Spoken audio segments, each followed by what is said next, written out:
Hello. हाँ सोना बोला। का हो 2 साल प्यार कैला हो गए। अरे शादियों विवाह के बात करबा अपना बाबूजी से।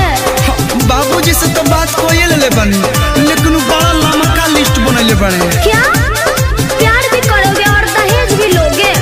वैसे पापा जी क्या क्या लिस्ट बनाए हैं?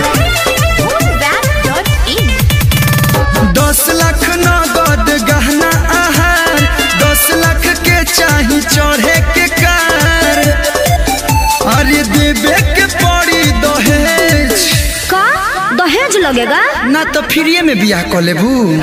मुँह मारो अरेंज मैरिज के। 10 लाख नगद, 10 लाख के गहना, 10 लाख के कार, तक कहाँ जाइए करे वाला प्यार? ऐसे बढ़िया तो लव मैरिज बा। कैसे? लहसुन खर्चा एकर 10 रुपया के बड़ा माला मिलेगा, 10 रुपया से नूर में लगेगा, 20 रुपया और 200 में पंडित जी मैनेज।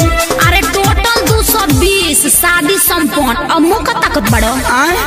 ऑरेंज मैरिज क्या दूर से बड़ो लागो, बड़ो लागो। ठीक है कहता जागो ग्राहक जागो, लड़की लेकर भागो। प्यास गलत कर रहे हो, समाज में गलत असर पड़ेगा।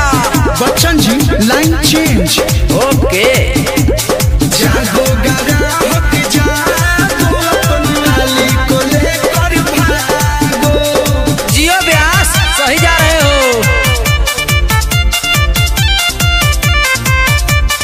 Mixed by Deepak Dilkash।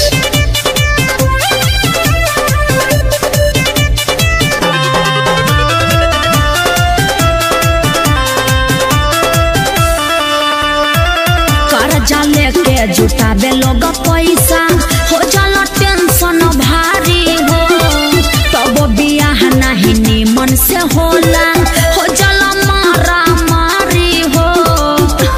पंडित जी कौन मंत्र पढ़िए पता ना चली। लव मैरिज में चिको ना हो खेला तू, बैंड बजाना बाराती हो जाला यो सही कुल। लीजिए हो गया गठबंधन। लागत कि अब तहरा समझ में आ गई। साचो बहुत फायदा बा।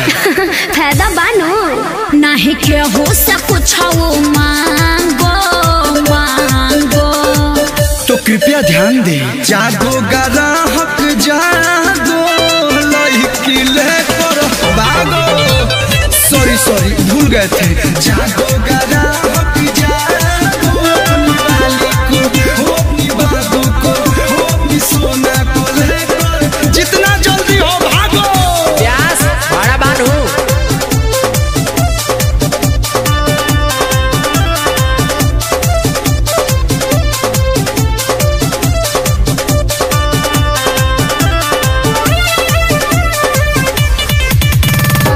सटे कटे में सब हो जाता, चले न केहू के पाता हो।